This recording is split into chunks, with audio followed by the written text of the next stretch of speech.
All right, thank you all so much for joining us this morning. My name is Emily Dugan. I'm a part of the ODOT Technical Assistance Team, along with Alta Planning+Design, the Street Trust, Cycle Oregon, and of course, ODOT. I'm with a group called Commute Options that's in Central Oregon. Thank you for coming to our March webinar. Today, we're going to be talking about crossing guard programs and exploring some programs throughout the country, as well as here at home in Oregon. And I'll go ahead and move us to our agenda today. First, I'll start with a little bit of a purpose for today's webinar to kind of center us and what we're here to learn.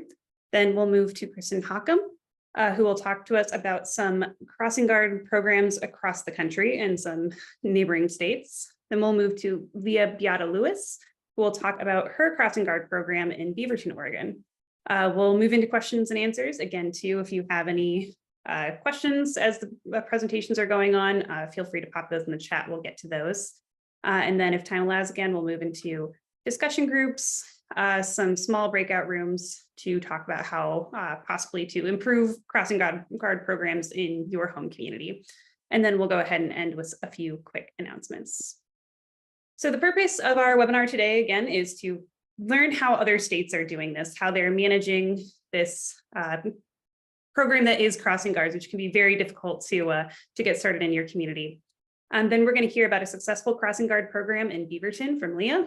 And finally, we'll take some time to reflect on some ways that we can improve and grow our own crossing guard programs in our communities.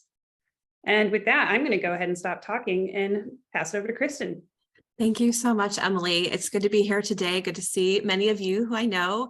My name is Kristin Haukom. I'm a senior planning associate with Alta Planning+Design. I'm also one of our safe routes to school specialists.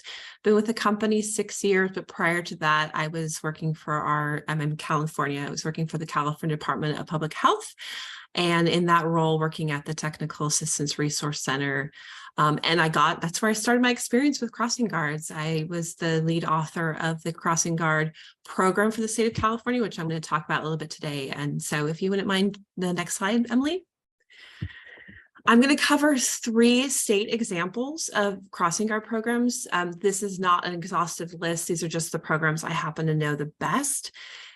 There's no one size fits all, as you'll see. So this information is really meant to spark your interest, to get some more information about how other states are managing their crossing guard programs and maybe find the right fit for your community and or for Oregon.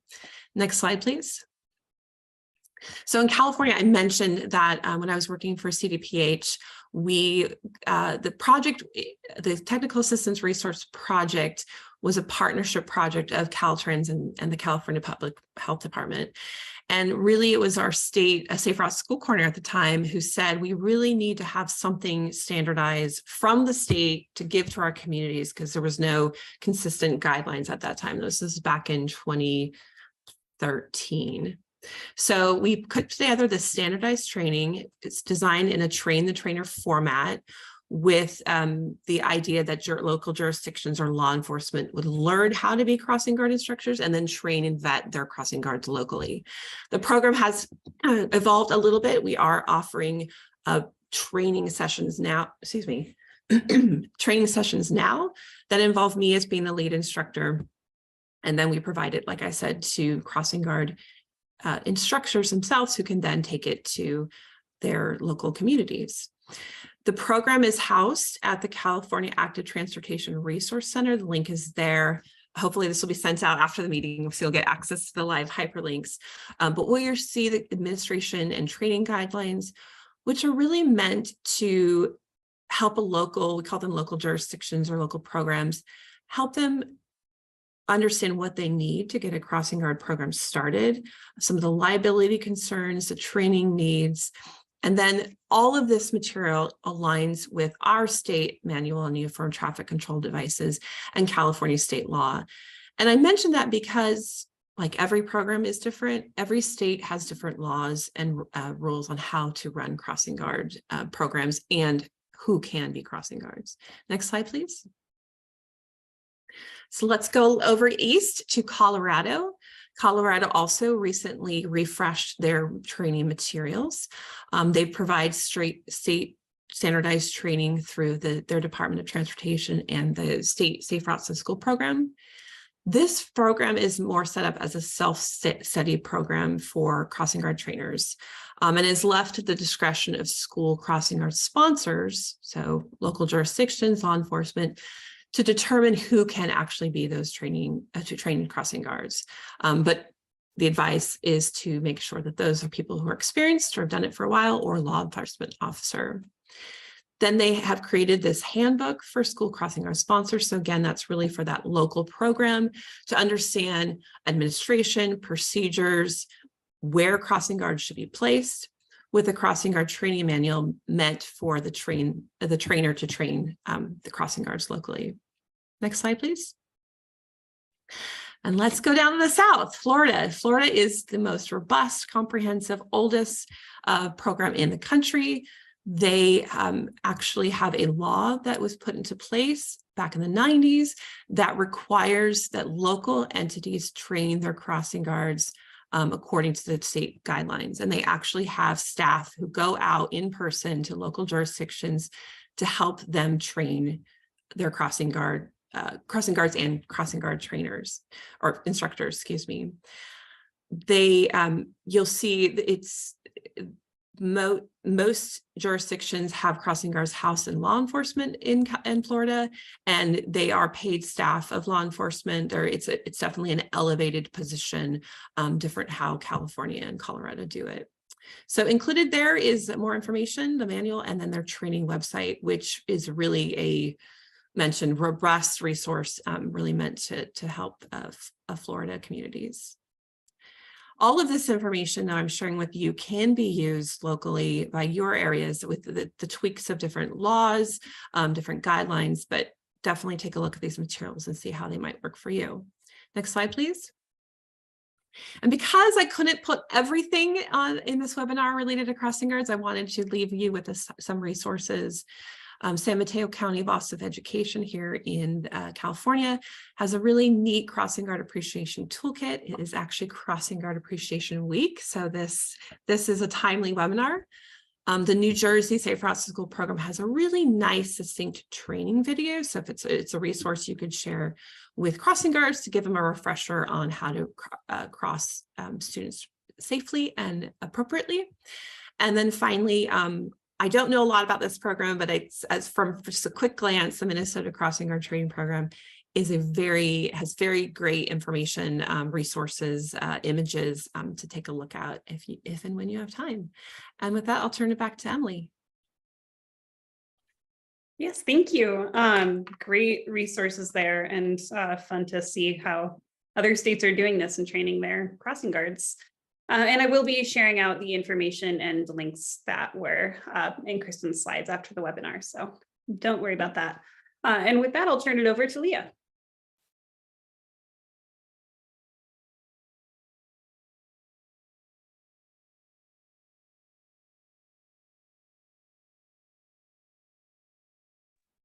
Okay, thank you. Sorry. You can move it to the next slide. That has my intro slide. Yeah, awesome. Well, thanks everybody for having me here today. My name is Leah Biado-Luis. As mentioned, I'm the Safe Routes to School coordinator for the Beaverton School District. So just going to share some information about our crossing guard program. Next slide.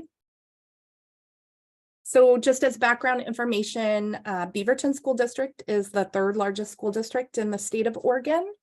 We have 54 schools, about 38,600 students. And our BSD Crossing Guard program is over 30 years old. I tried to dig up some information on how the Crossing Guard program came to be, but we don't have staff that have been around that long. So couldn't find that information. But our program does currently have 102 locations for our crossing guards. They're staffed both before and after school. And these positions are generally filled by existing classified staff. So that would be either staff that work in our nutrition services department or as instructional assistants within the schools. And often our crossing guard positions take a part-time 5-hour employee and turn it into a full-time benefited 6 to 7-hour employee, which helps to gain some traction for people wanting to fill these roles. The estimated budget for the program is about $1 million. Next slide. So when we determine placement for crossing guards, we first look at the walkable area for each school. In the state of Oregon, that would be that 1 mile radius for elementary schools and the 1.5 mile radius for middle schools. We currently don't have any crossing guards serving our high school students. But within that walkable area, some areas receive hazard busing when the area is deemed unsafe to walk. So BSD utilizes a set of student crossing restrictions to guide that process. And the framework outlines when it's safe for students to cross with no assistance, with a crossing guard, with school bus lights, or with a crossing guard and pedestrian signal. And the criteria we're looking at for those levels of assistance are lanes of traffic, posted speed limits, feet of visibility, and the number of cars per minute. So the criteria are different for elementary, middle, and high school age students. And at the end of my set of slides, there'll be a link that can take you directly to that set of crossing restrictions. Next slide. So our crossing guards are provided with either a 30-minute or 1 hour shift before and after school, depending on distance of their location. So we, any location that is situated on school frontage property is allocated 30 minutes of duty time in the morning and afternoon. And then all the other locations are provided with an hour of duty time to assist with time of travel from the school to their actual location site. Next slide.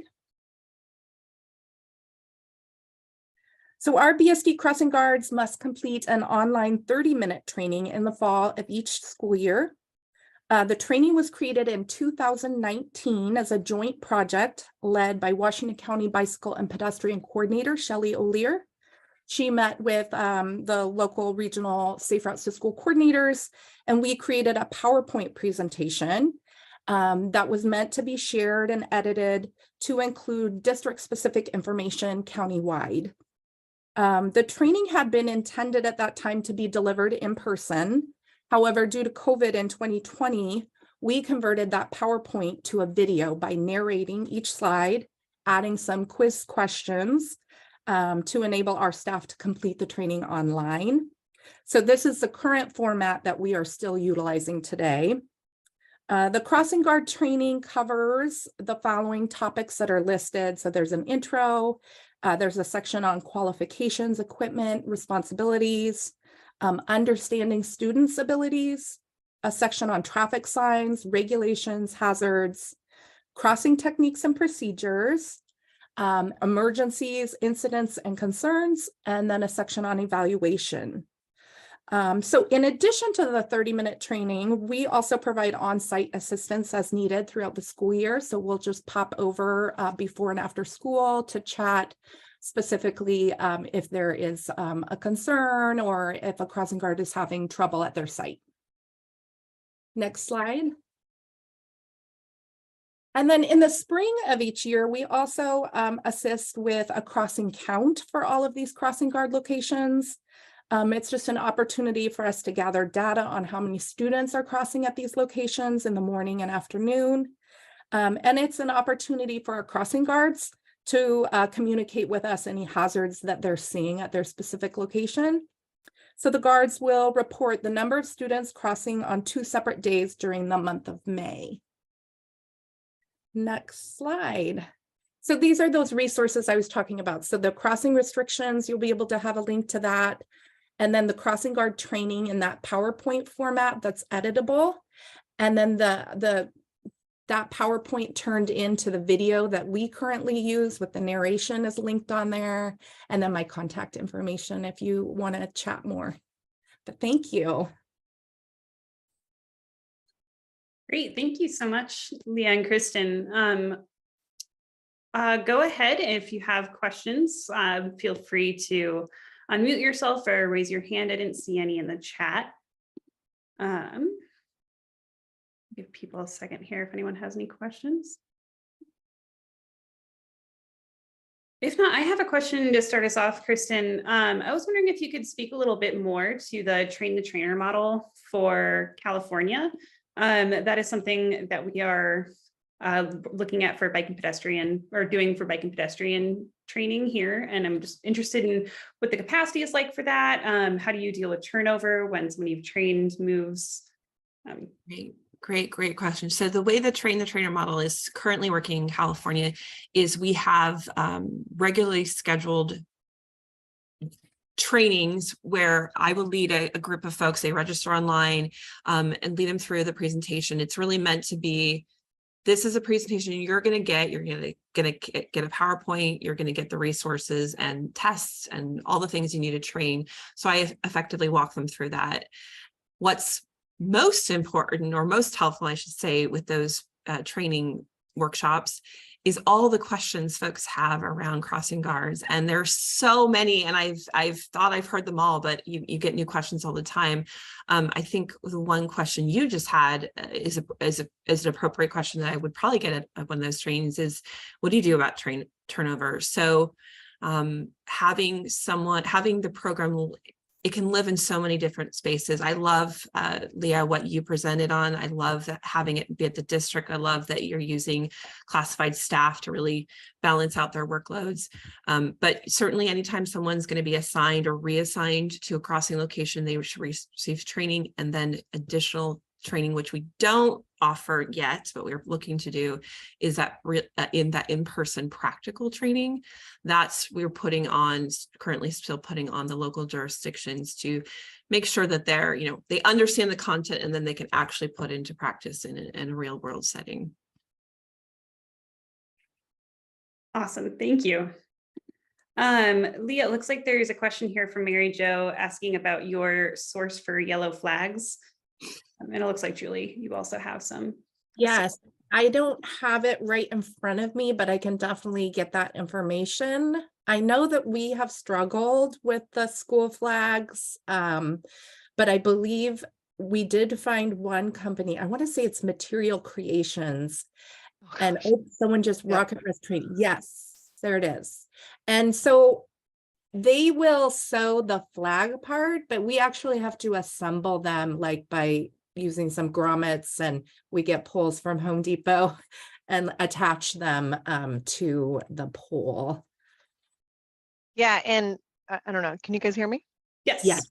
Okay, perfect. Yeah, in our ODE manual, just like the manual probably for the California one, we have standards. We have to have a 4-foot pole. We have to have, I think it's, the dimensions are on there for the flag, and they also have to be reflective. So they can't just be old school material. I have come across some schools that have material probably outdated long time ago. And I've traded them out with the new requirements, and I got the flags from the Rockwest training. I'll send it in a better form. I just basically copy and pasted this from my Google sheet where I collect all my information. What I did is I sent them what was wrong with our flags that they had made before, and they actually made them better. And they used to be only 2 holes, maybe 3 holes. I asked for 5 holes with grommets. I looked at other schools and how they fixed them to the poles. They used to use zip ties. I actually made holes in the poles and screwed them in with some screws. And it's a process, but I think that they're going to hold up better. I also added additional reflective tape, Leah. I don't know if you're interested in that, but it is awesome. Before you put it together, you have a plain PVC pipe, and you just put the reflective tape on it, and then you put the holes in it and you drill your flag to it. So my number one thing is, how do you be seen is to stand out, right? Like how are you not going to get hit by a car? You have to be reflective and very visible. So the more reflection we can get and the more visibility, the better. There is a standard for ODE on the color, the size, and the reflection on everything. Do crossing guards in Oregon also have to have a stop sign? No, they can use a stop sign, but there's a certain way you can use it. You can't control traffic. I've talked to our local PD here. They have a preferred use, but there is no, you can use a stop paddle in a controlled light, meaning if it's yellow, there's a light, but you cannot use the paddle against the color that it's telling you. So you can't just stand out in the middle of a green light holding your stop paddle out, but you can use it if it's with the standard light. If it says cross, you can use it in that area. Well, you also might want to check with your county. Like, I know our county had specific additional rules on stop paddles, which is why our district decided to just go with school flags universally. So there might be extra considerations depending on your county. Yeah, and then you can also add lights to them. I know for the stoplights, there's a standard that the ODE puts on there where they can be and how fast they can flash. I know that in our manual, it says you have to hold the stop paddle on a 6-foot pole, which I've yet to find one school that does that because it's extremely cumbersome to have it up, but they can hold the paddle up just as high. And then secondly, I guess my argument to that is the flags, if you look at the picture of the flags, it's always, maybe shoulder height at the most, maybe sometimes lower. So I feel like to have a stop paddle way up there isn't necessarily equal to a flag that's down below. So one thing that I've done is I've matched the adult holds the paddle really up high, and then the kids hold the flags at the side. That's one way to do it.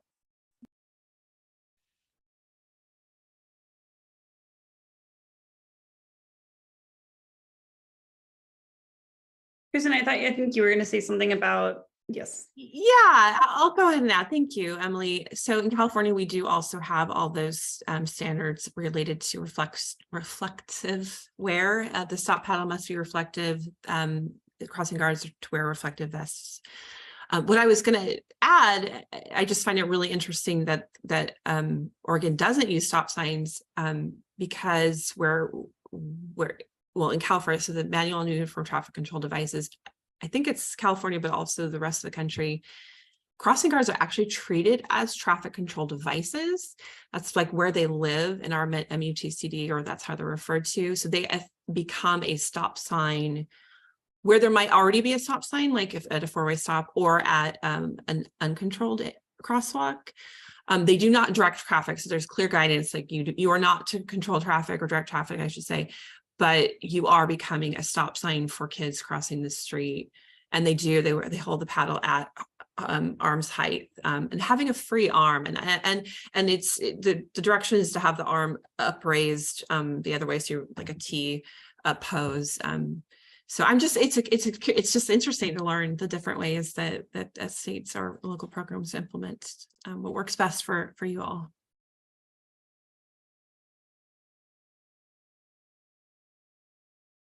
Any other questions from the group? If not, Leah, I do have one for you.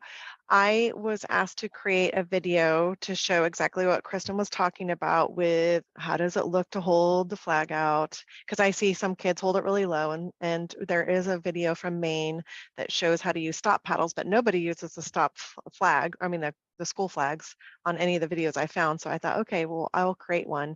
Do you happen to have flag use in your video, and do you comment on how to hold it? And then third, can we use it to share with our schools? So that is one thing that our crossing guard training is really lacking, is local video examples. I think we are using the New Jersey video excerpts that we got permission to utilize theirs. So I can't remember off the top of my head. I'm sure, yeah, I don't know if there's a video example or if they're just showing pictures of the different positions of holding the flags.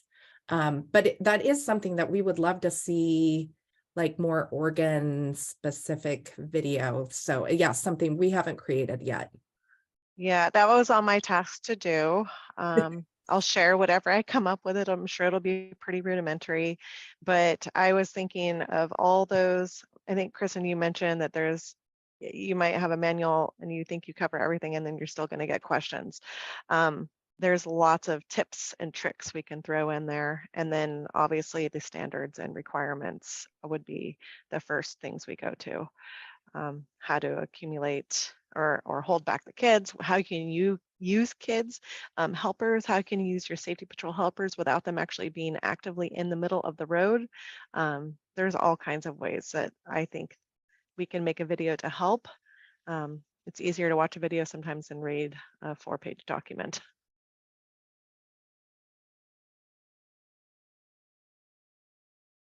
If anyone else, does anyone else have a question? Oh, yes, Nicole, I just saw you raise your hand.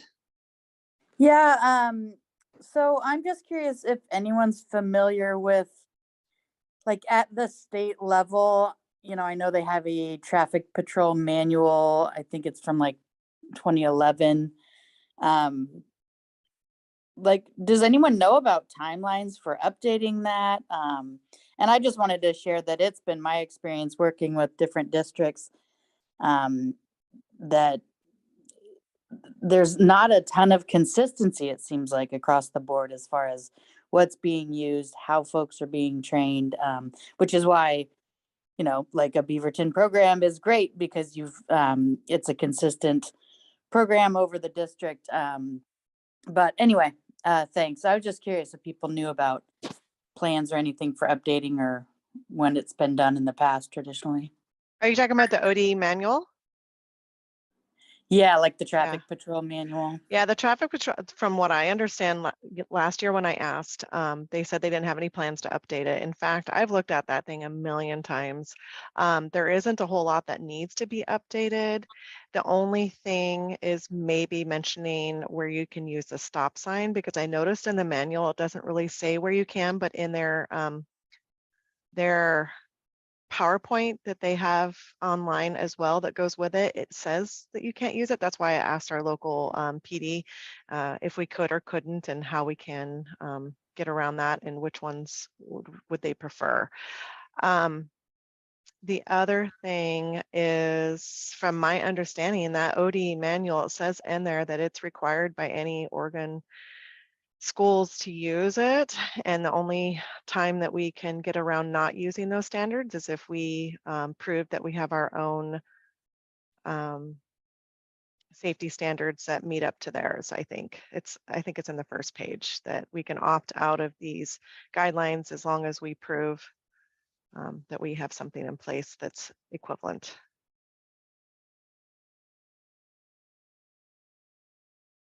Yeah, I think in short, Nicole, we'll we'll know if there's going to be updates, but nothing solid to report there yet, unfortunately. I did see too, Jennifer had a question in the chat, Kristin, that you might be able to answer if there's anything specific training for Nevada that you might know of.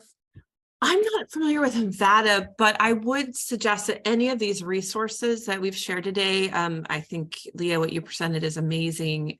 You could use them and replicate them for your local area. I think one of the points to take away is that training must happen.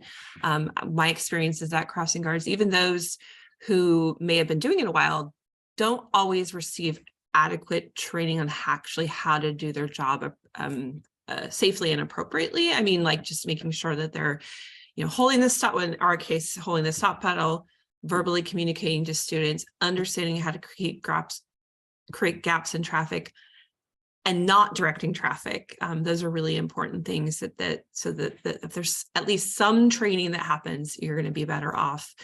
So yeah, look at the resources that have been provided today, what works best for you and your community. I would go with that. I will point out that in California, in school zones, our crosswalks are yellow. So that's one difference. So if you're using our materials, you'll see yellow crosswalks.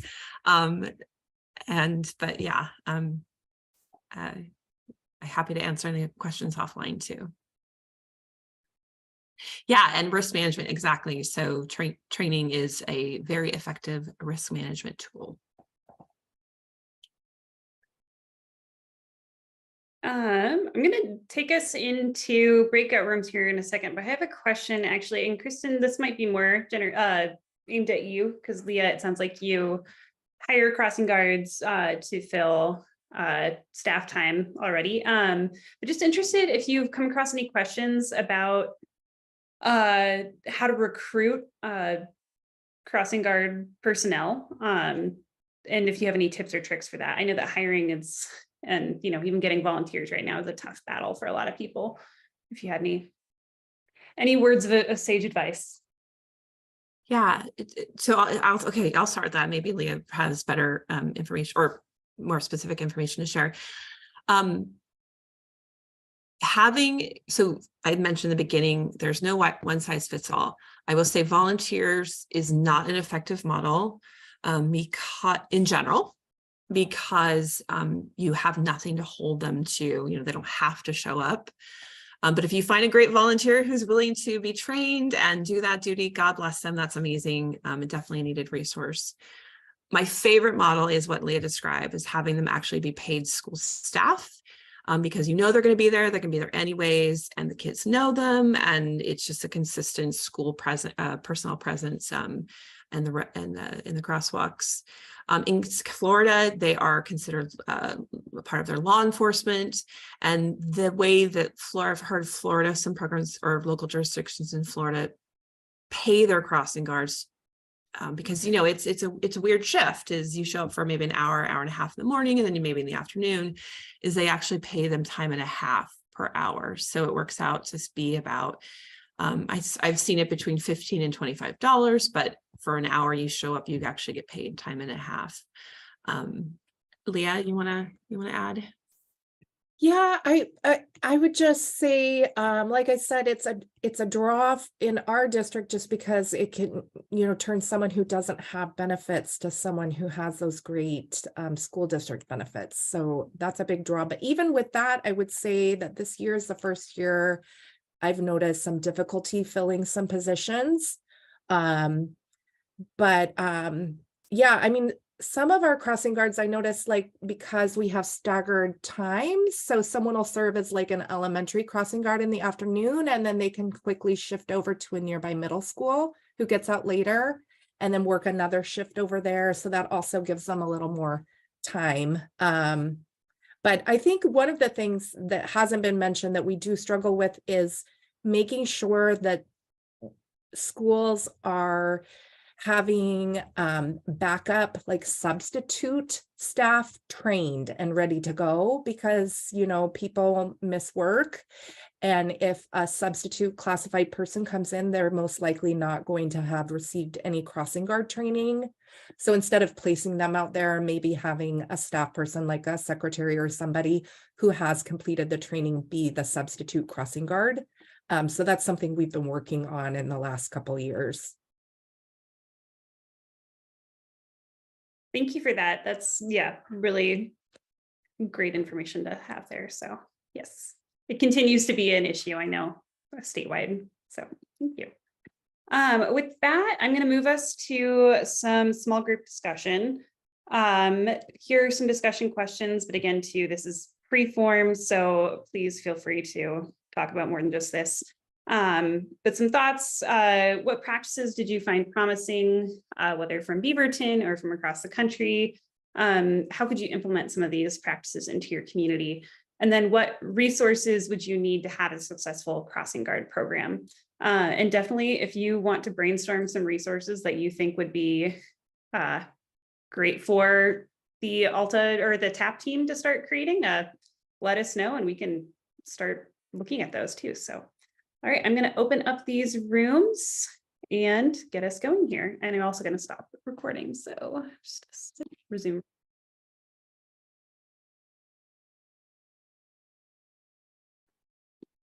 All right, welcome back, everyone. I think, yes, we are all just about back here. I wanted to take a second and see if anyone had anything they wanted to share from their rooms. Feel free to unmute yourself, raise your hand, whichever is better.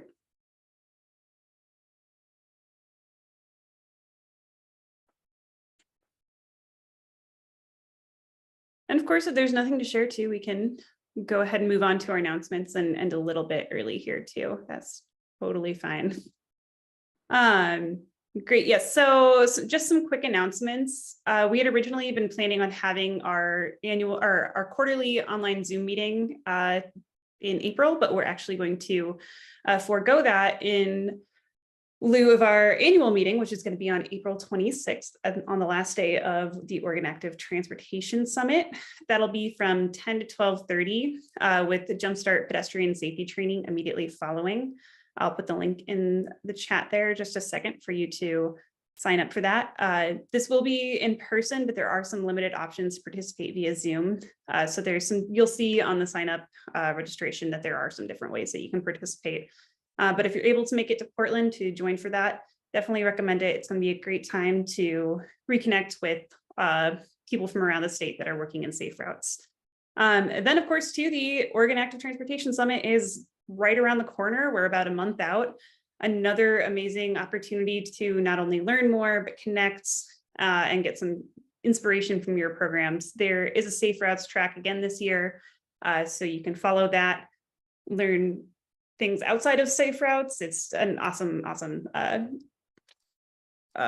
summit. So that'll be coming up from the 23rd to the 26th here.